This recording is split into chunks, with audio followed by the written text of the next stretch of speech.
Sveiki arba sveiki sugrįžę į mano kanalą. Čia yra Gabija, jeigu mes dar nepažįstami, tai esu medicinos gydytoja ir 1 metų abdominalinės chirurgijos gydytoja rezidentė.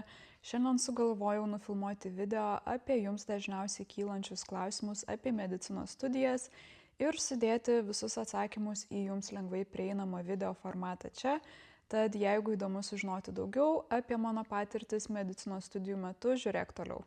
Klausimų bus tikrai nemažai, tai aš net prisigrebiu energetinio, kad turėčiau pakankamai energijos viską atsakyti, nes man atrodo šitas videokas bus tikrai ganėtinai ilgas. Na, o jūsų klausimus pasirašiau į iPadą, tai vis žvilgčiosiu į jį ir galvoju, kad ilgai nelaukiant šaunam tiesiai prie jūsų klausimų. Na ir pradėsiu nuo pirmojo klausimo, jis skambėtų taip: kodėl pasirinkote mediciną ir ar jūsų lūkesčiai pasiteisino? Tai tikriausiai, kad nieko per daug nenustebinsiu savo atsakymų, kodėl pasirinkau, nes turbūt kaip ir daugeliui studijuojančių šią sritį žavi pati žmogaus anatominė sandara, buvo įdomu sužinoti daugiau apie fiziologiją, kaip viskas yra kartu susiję ir kaip funkcionuoja. Tai, sakyčiau, tai buvo pagrindinė priežastis, tačiau mano gyvenime dar buvo tokių keletą asmeninių įvykių, kurie paskatino taip pat šiek tiek pagalvoti apie šią sritį ir pasidomėti. Tai vienas iš jų buvo tai, kad paauglystėje numečiau ganėtinai nemažai svorio ir viso to pasekoje pradėjau labai domėtis apie sveiką mitybą, gyvenseną ir tai buvo tiesiog mano pirma, sakyčiau, pažintis su sveikatingumu ir kažkaip labai mane sužavėjo tai. O antras įvykis buvo, pavadinkim, trauma artimoje šeimoje. Ir tiesiog pamenu, kad negalėjau nustoti galvoti, kaip norėčiau gebėti kontroliuoti šią situaciją, suteikti žmogui pirmą pagalbą ir žinoti, kokie yra tolimesni žingsniai. Negalėjau pakelti tos minties, kad aš tiesiog esu bejėgė ir negaliu nieko padaryti toje situacijoje, tai kažkaip pradėjau galvoti, kad medicina galėtų būti kelias, kuriuo norėčiau eiti, kad tiesiog galėčiau gauti įgūdžių ir pakankamai žinių, kad galėčiau pagelbėti žmogui toje situacijoje. Tai va, o šiaip turiu tokį požiūrį, kad manau, kad kiekvienas žmogus turėtų įnešti kažkokią pridėtinę vertę į visuomenę ir, sakykime, dirbti dėl kažkokio gėrio, kas yra daugiau negu pats tu. Tai nors ir tikrai nereikia į viską labai literaliai pasižiūrėti ir tikrai nereikia kiekvienam būti medikui, kad išpildyti šitą dalyką, bet, nežinau, man tai buvo artimiausia širdies ir sakyčiau, tai buvo pagrindinės priežastis, kodėl pasirinkau mediciną. O sakyčiau, kad mano lūkesčiai tikrai pateisinti, nors ir studijų metu tikrai buvo ganėtinai nemažai iššūkių, sakyčiau, kad lyginant su kitomis studijomis tai yra tikrai vienos sunkiausių studijų, bet nežinau, sakyčiau, kad nors ir tikrai buvo visko, kaip amerikietiški kalneliai, praėjo tie 6 metai, bet vis tiek buvo verta. Tikriausiai, kad kartočiau, gal daug kas sakytų, kad nesirinktų medicinos vėl, bet aš manau, kad aš rinkčiausi. Tai būtų tiek. Atsakymas turbūt nuskambėjo kaip padrikų minčių rinkinys. Tai aš galvoju, reikia keliauti prie antrojo klausimo, kuris skamba taip. Kokie buvo stojimo reikalavimai ir koks buvo jūsų konkursinis balas, ar iš karto pavyko įstoti? Ok, tai stojimo reikalavimai nebaisiai gerai prisimenu, nes nepamirškit, kad stojau prieš 7 metus. Prieš 7? Ne, prieš 7 ir 8 metus. O Dieve, aš sena. Tai va, tai ką galiu prisiminti, tai kad nelaikiau chemijos egzamino, jis buvo neprivalomas, tai galima buvo pasirinkti arba chemiją, arba biologiją. Rinkausi biologiją, tada buvo privalomas matematikos egzaminas ir man skaičiavosi iš anglų ir lietuvių. Tai viso buvo lietuvių, anglų, biologija ir matematika. Prisimenu, kad minimumas konkursinio balo turėjo būti ne mažesnis negu 6 balai. Ir dėl pačio konkursinio balo aš tikrai nuoširdžiai neprisimenu. Vėlgi, tai buvo tikrai prieš daug metų. Galbūt mano prisiminimuose kažkas buvo apie 8, nu, bet nepriimkit labai rimtai.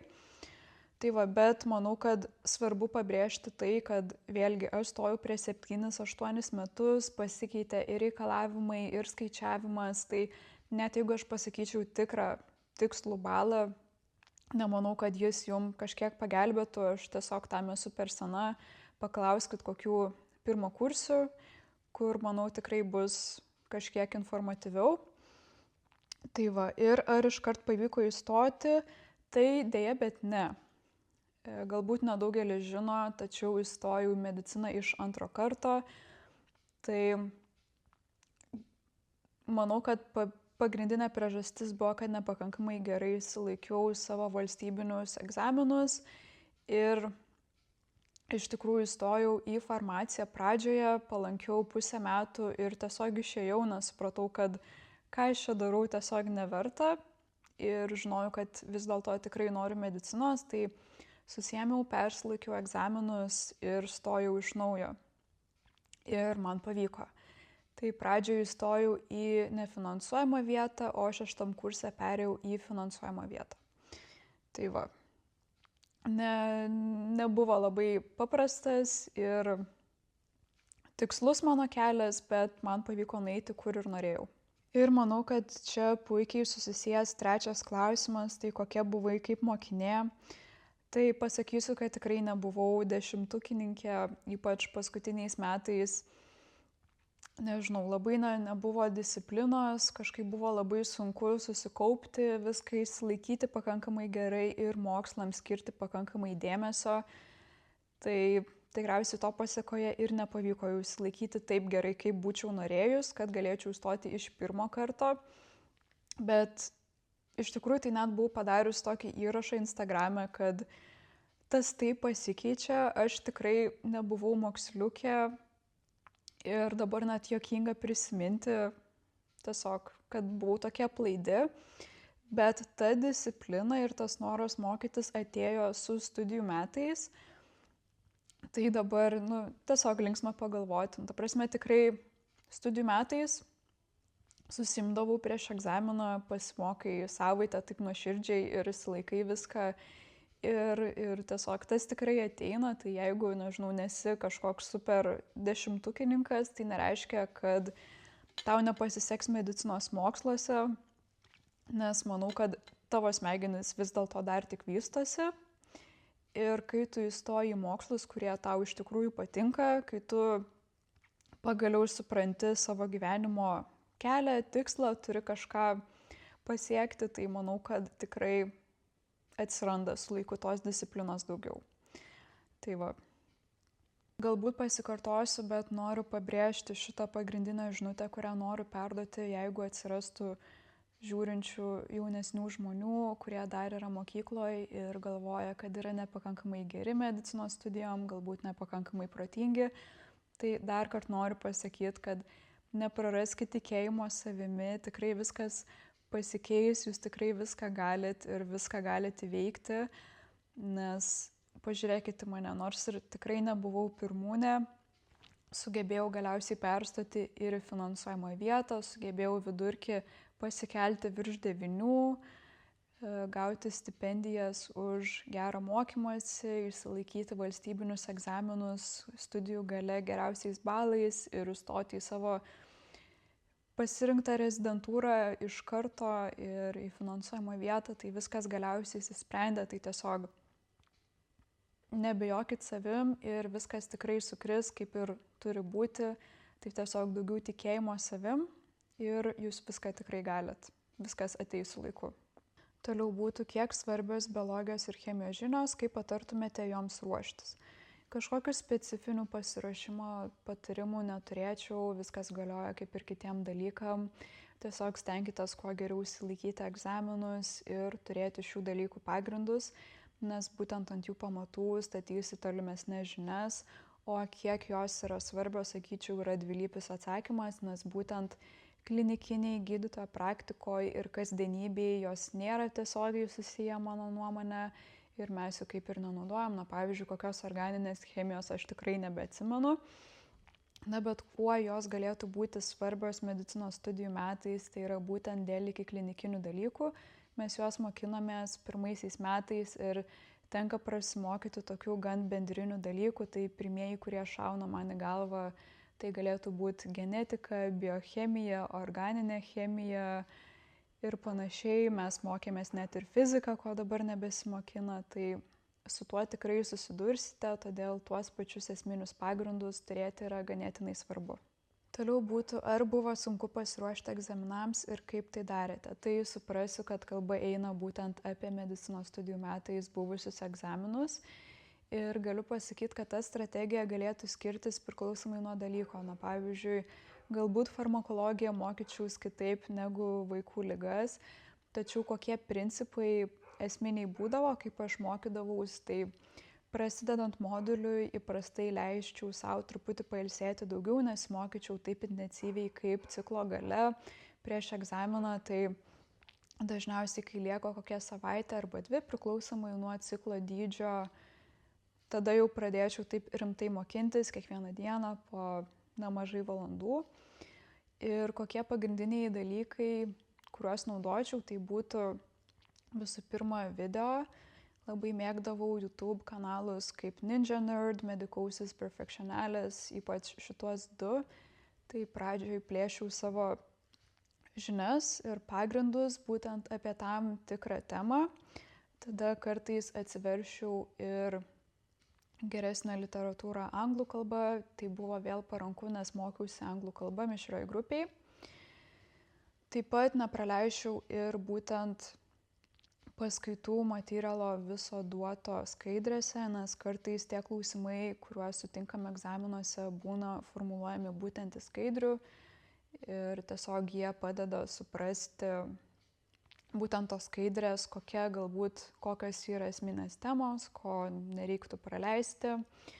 Taip pat naudočiau įvairius klausimų bankus ir bandyčiau daryti aktyvų kartojimą, tai tiesiog, pavyzdžiui, apie terminus, apie ligas bandyčiau savo atkartoti, kažkaip papasakoti, kad tiesiog viskas lengviau įeitų į galvą.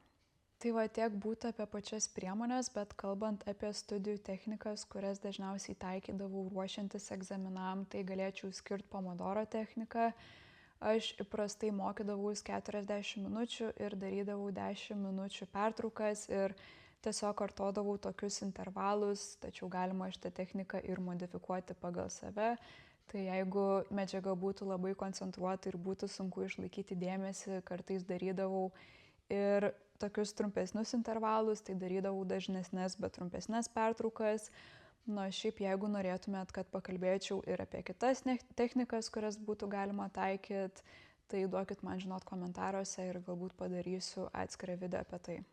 Sekantis klausimas būtų, ar turėjote korepetitorių. Tai kiek prisimenu mokyklos laikais 12 klasiai turėjau privačias biologijos pamokas, norėjau dar labiau sutvirtinti žinias ir pasiruošti egzaminui. O taip pat, jeigu nesumeluosiu, turėjau ir keletą privačių lietuvių kalbos ir chemijos pamokų, tačiau tai buvo labiau dėl to, nes 11 klasiai buvau išvykus su mainų programa į Ameriką ir turėjau keletą spragų. Sekantis klausimas yra, ką mokėtės vienam ar kitam kurse, kurie studijų metai buvo sunkiausi. Tai dažnai manęs klausia, ką mokiausi, pavyzdžiui, pirmam kurse, ką ketvirtam ir taip toliau. Ir galiu pasakyti, kad programa ir pats modulių išdėstymas šiek tiek pasikeitė nuo mano įstojimo. Tai būtent taip, kaip mokiausi aš, nereiškia, kad mokysitės ir jūs. Tačiau aš pasistengsiu surasti, kokia buvo mano programa ir kaip atrodo dabartinė, bei kelsiu informaciją, kur galite rasti viską, kaip atrodo dabartinė programa LSMU studijų svetainiai. Ir antras klausimas, kurie studijų metai buvo sunkiausi, tai bent man sunkiausi buvo 5. Dar dabar prisimenu, koks buvo išdėstymas tų modulių.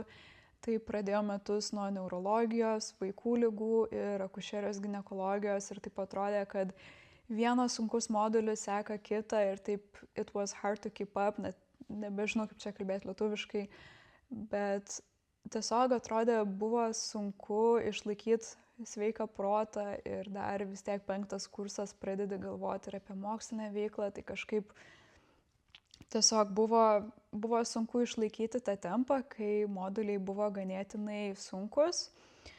Dar galiu pasakyti, ir 6 kursas man asmeniškai nebuvo toks lengvas vien dėl visų pašalinių dalykų, kaip mokslinė veikla, visi išleidimai ir taip pat 6 metais sugalvojau būti SMD būrelio pirmininkė. Tai man tie metai buvo kiek sunkesni būtent dėl visų aplinkybių, tačiau kas liečia pačius mokslus ir studijas, manau, kad patys sunkiausi buvo 5 metai. Turime svečių, susipažinkit, čia yra Hazel, mano auksaspalvis retriveris, kuris sugalvojo jau pasislėpti. Tačiau jis yra labai įkyrus ir klindžiai padaras, kuris man neleidžia ramiai nufilmuoti video. Tai bear with me. Ir mes keliaujam prie sekančio klausimo, kuris vadinasi, kaip atrodo studijų dienotvarkė. Tai kas man labai patiko medicinos studijų metu, tai kad būtent todėl, kad mes mokomės ciklais, mūsų studijų dienos nebūdavo tokios ilgos, lyginant su studentais, kurie mokydavosi sesijom, nes jie dažniausiai turėdavo tokias ilgas dienas, kurios galėdavo tęstis nuo 8 ryto iki, 5 vakaro, o mes pačių tų kontaktinių užsiėmimų įprastai turėdavom ganėtinai nedaug. Hazel remia man savo subinę ir aš ją bandau nustumti. Hazel, baig. Tai va, tai man tas tikrai patikdavo, bet šiaip dabar tave fokusuoja. Hazel. Tai va, man tas tikrai patikdavo ir kiekviena diena būdavo šiek tiek kitokia ir kiekvienas modulis taip pat būdavo kiek kitoks. Tai niekada nebuvo monotonijos, būtent su darbo valandomis, kas irgi, manau, yra ganėtinai gerai. Tai dar kartą pasikartosiu, kad tų kontaktinių valandų nebūdavo tiek daug, bet tai reiškia, kad esminis pasiruošimas sekančiai dienai ir egzaminui vyksta būtent namuose. Tai tokie dalykai. Toliau būtų, kaip vertinate studijų kokybę ir dėstytojus ir ar lieka laiko poilsiui. Tai dėl pačios studijų kokybės vėlgi turiu priminti, kad aš savo studijas mokiausi anglų kalbą mišrioje grupėje. Tai ypač per pirmosius metus tikrai pasitaikydavo, kad dėstytojai kiek prašiau kalba anglų kalba, kas liečia gydytojus, jų anglų kalba buvo tikrai geresnė, tačiau nežinau, nebuvo, kad tai man baisiai trukdytų kažkaip, nes vis tiek pagrindinis pasiruošimas egzaminam vyksta, kai tu grįžti namo, kai tu mokaisi pats ir skaitai, domiesi ir panašiai. Tai aš manau, vien todėl, kad dėstytojas kiek prašiau paskaitys paskaitą, tai nereiškia, kad tu kažkaip prašiau išmoksi, o galiausiai patys egzaminai iš esmės tiek anglų kalba, tiek lietuvių kalba yra tokie patys, tiesiog versti. Tai aš tikrai nemanau, kad mano studijų kokybė, kas liečia mišrias grupės, kažkaip nukentėjo. Ar yra dalykų, kurie norėjau, kad būtų geresni, buvo? Na, nežinau, pačią kokybę vertinčiau 80, jeigu tai kažką sako. Ar lieka laiko poilsiui, tai sakyčiau, tikrai lieka. Tikrai pavyksta ir išvažiuoti atostogų ir, kaip ir minėjau, bent tas stengdavaus pailsėti ciklo priekyje ir daugiau padirbėti ciklo gale, tai kažkaip irgi tada tiesiog priimi, kad viskas vyksta tokiais periodais, kartais tenka daugiau pasimokyti, kartais tenka biškių daugiau poilsio gauti, tai tiesiog kažkaip tai priimdavau ir man tas visai patikdavo. Kokios savybės jūsų nuomonė svarbios šioje srityje?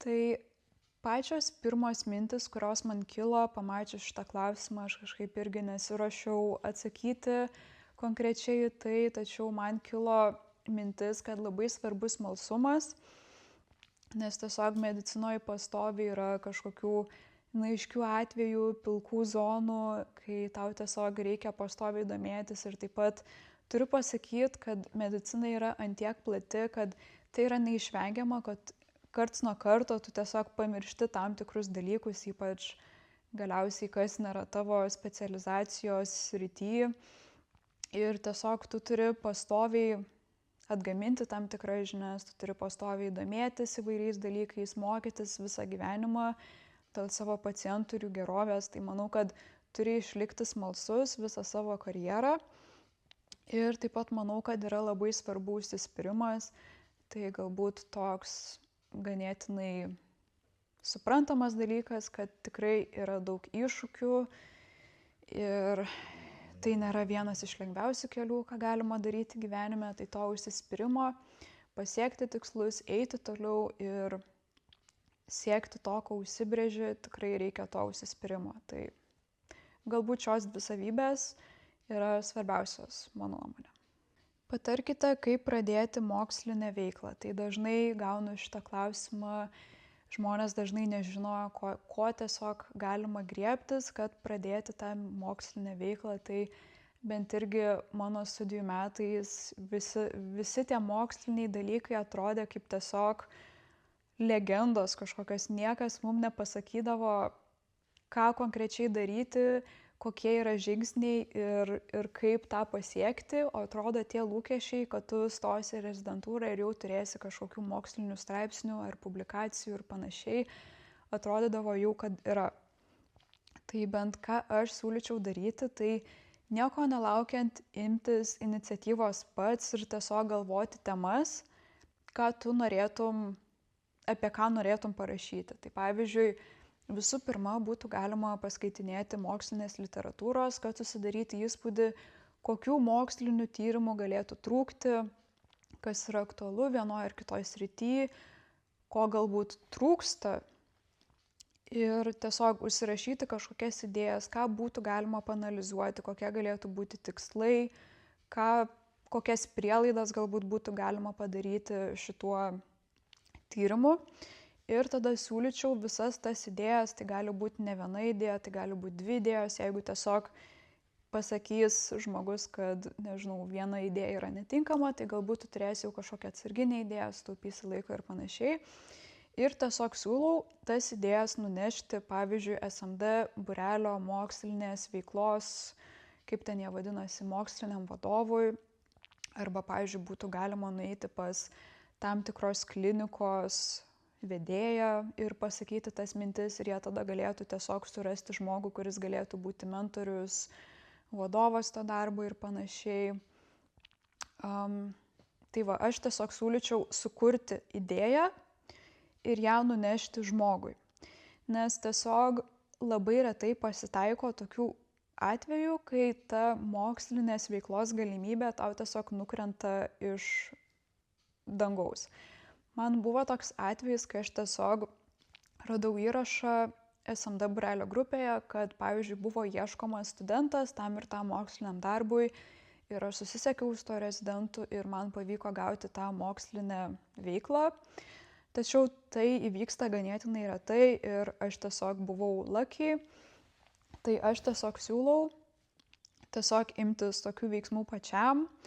Na, pavyzdžiui, kai kurie būreliai turi ir savo mokslinį komitetą, kaip, pavyzdžiui, SMD akušerijos ir ginekologijos būrelis, bent jau, kai aš buvau pirmininkė, vykdydavo tokį dalyką. Tai galbūt yra ir kitų būrelių, kurie galėtų užvesti jūs į tinkamą kelią. Man atrodo, kad ir kardiologijos būrelis yra ganėtinai aktyvus šiuo klausimu. Tai mano pagrindiniai pasiūlymai būtų tokie.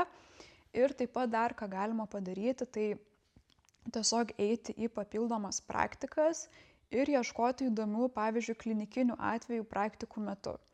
Nes irgi ganėtinai retai tau pasiūlys gydytojas kokį nors įdomų klinikinį atvejį, jeigu jis net nėra tavęs matęs, nemato, kad tu esi susidomėjęs tas sritim ir tiesiog tau duos. Bet tačiau, jeigu tu eisi praktikas, bandysi ieškoti atvejų pats ir tada tiesiog prieisi, paklausi, hei, man šitas atvejis buvo įdomus, gal galėtume parašyti apie šį atvejį, tai manau, kad bus tiesiog didesnis šansas, kad tu subondinsi su tuo žmogum, kuris yra tavo praktikos vadovas arba kuris tiesiog turėjo tą atvejį ir tau jis jį duos apie jį parašyti ir tave pamentoriaus.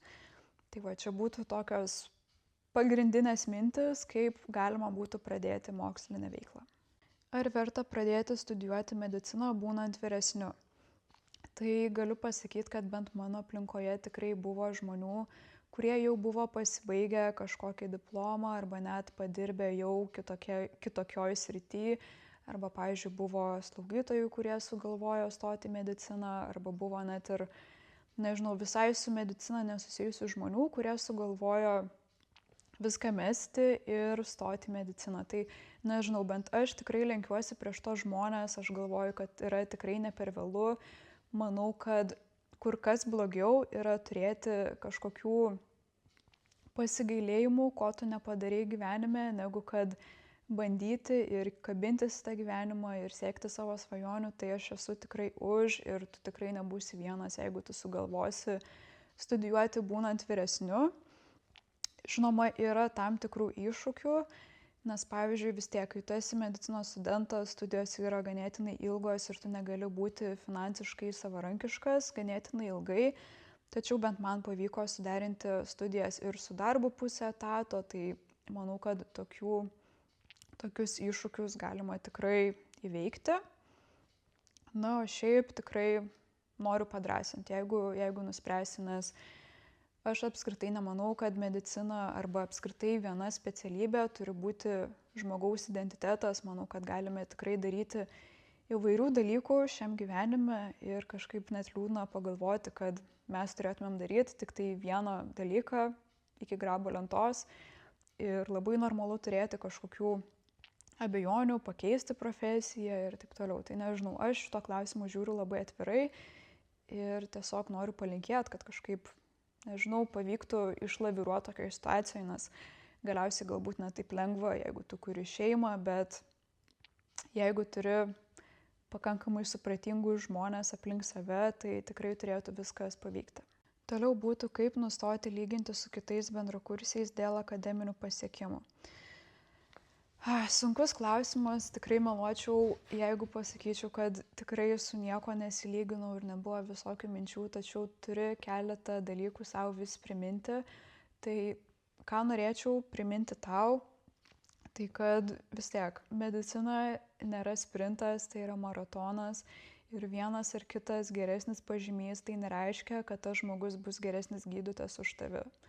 Nes tikrai nutinka taip, kad žmonės kartais geba labai gerai įsisavinti informaciją, būti tokiu book smart, bet tai nereiškia, kad jie galės labai gerai bendrauti su pacientu, kas yra žiauriai svarbi ir neatsiejama darbo dalis, kad jie galės labai gerai įvertinti ir sukontroliuoti klinikinę situaciją ir panašiai. Tai nepamiršk, kad akademiškai stiprus žmogus nereiškia geras gydytojas. Ir antras dalykas, ką noriu pasakyti, tai kad tu gali lygintis tik su tuo, kuo buvai anksčiau. Tai geriau galvok apie tai, kiek daug tu nuėjai, kiek daug tikslų jau pasiekei, koks esi šaunuolis, kad jau esi čia, kur kažkada svajojai būti ir manau, kad tai yra pats pagrindinis dalykas, kas iš tikrųjų rūpi. Na ir paskutinis klausimas, kuris tikrai dažnai pasikartoja, tai kaip ruoštis OSCE ir baigiamajam valstybiniui egzaminam, kas labiausiai nustebino. Ok, tai tikrai nelengvas klausimas, dabar bijau, kad kažko nepaminėsiu, nes atrodo tiek daug visko, kuo galėčiau pasidalinti. Tai pradedant nuo pačios OSCE'os, mano pats pirmas žingsnis, tai būtų suprasti, kas įeina į tą egzaminą, kokių klinikų reikia tikėtis. Na, pavyzdžiui, paslaptis, kad neurologijos nebūna, kad pavyzdžiui, bendrosios chirurgijos, nors yra klinikiniai įgūdžiai, nėra teorijos, ar ne? Na tai suprasti ir atsirinkti visų pirma šitą informaciją. Tada, kas liečia pačias stoteles, tai turbūt irgi yra nenaujiena, kad stotelių kiekis būna numatytas ir pavyzdžiui, iš vidaus ligų dažniausiai galima tikėtis 4 stotelių, viena iš jų būna su aktorium. Taip pat po 3, jeigu neklystu, yra iš akušerijos ir ginekologijos ir vaikų ligų, taip pat 2 būna, pavyzdžiui, intensyvios terapijos, ten skubios medicinos ir panašiai. Tai va jau atkrenta nemaža dalis stotelių, kur maždaug galima suprasti, ko tikėtis.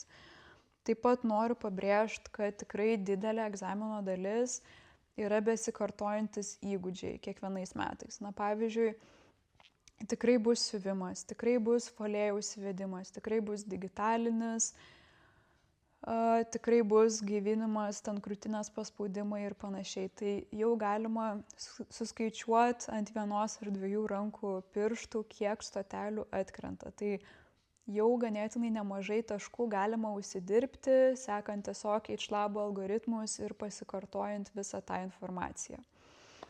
Taip pat, ką noriu pasakyti, kas bent kokia prielaida bent man pasiteisino, tai kad per mūsų užėjimą mes laikėme žiemos metu, nebuvo tų stotelių, kurios buvo praeitą pavasarį. Tai turbūt tikrai nėra taisyklė, meluočiau, jeigu taip sakyčiau, bet mūsų atveju tai pasiteisino. Tai galbūt irgi jums padėtų. Galit paklausti žmonių, kurie, jeigu jūs laikysit pavasarį, kokios stotelės buvo žiemą ir panašiai, gal tai kažkiek jums padės. Na ir paskutinis pointas, ką noriu pabrėžti, tai tikrai svarbiausia koncentruotis yra į basicus. Tikrai nediginkit kažkur labai giliai, kažkokias anatomijas, labai specifiškas diagnostikas, labai retas patologijas ir panašiai. Ir koncentruokitės į pačias esminės patologijas iš kiekvienos klinikos, tai užtikrins, kad, nežinau, tie pagrindai tikrai kartosis. Tai ką noriu pasakyti, kad net ir pačios temos, ko gero, iš tos kiekvienos klinikos turbūt neišvengiama, kad kažkiek kartojasi. Na, pavyzdžiui, jeigu paėmus nefrologiją, tai pradėkit skaityti nuo hiperkalemijos, nuo kažkokių esminių dalykų.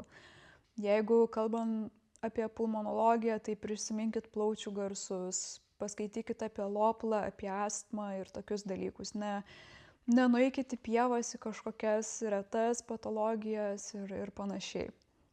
Tai va, o kas liečia apie patį mokymosi laiką, tai irgi, kai buvau 6 kurse, turėjau vairiausių diskusijų su ne vienu rezidentu ir buvo žmonių, kurie pradeda mokytis jau mėnesį prieš.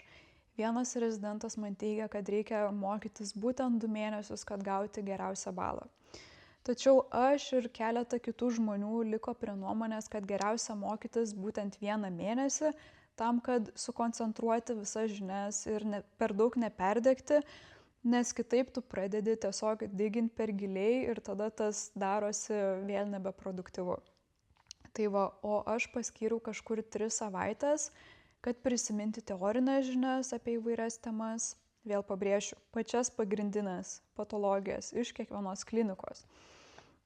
Ir tada paskyriau savaitę, kad daugmaž pasikartoti visus įgūdžius, kokių būtų galima tikėtis ir taip pat vainikavau tokių aktyvių kartojimų apie tą teoriją irgi, kas buvo tokie esminiai dalykai. Tai va, o kas liečia patį baigiamąjį egzaminą, tai pasiruošimas ganėtinai triki, nes vėl turime 200 klausimų ir iš įvairesnių klinikų ir tikrai reikia daugiau tos teorijos. Tačiau vėl, ką tu gali padaryti produktyviausio, tai žiūrėti į pagrindinės patologijas, bread and butter.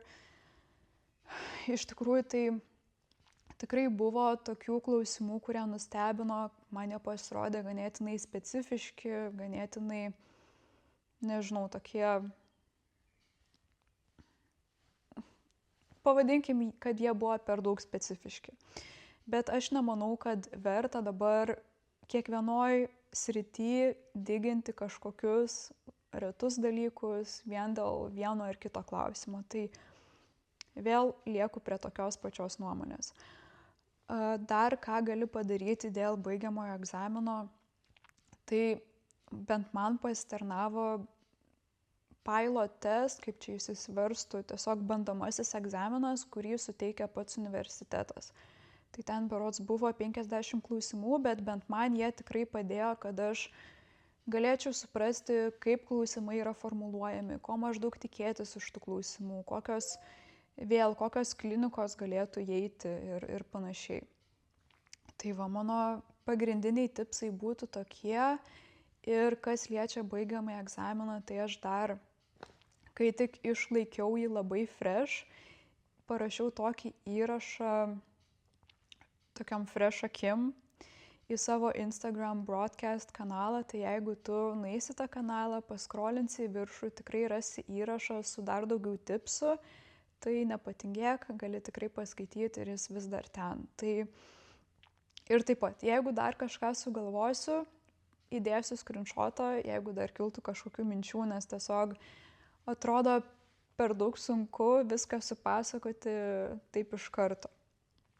Na ir manau, kad mes kaip ir baigiam šitą video, tai noriu labai padėkoti, kad buvai iki galo ir viską išklausėjai, na ir mes susimatysime greitai, o aš jau turiu atsisveikinti, nes kalbėjau su savim, nežinau, porą valandų.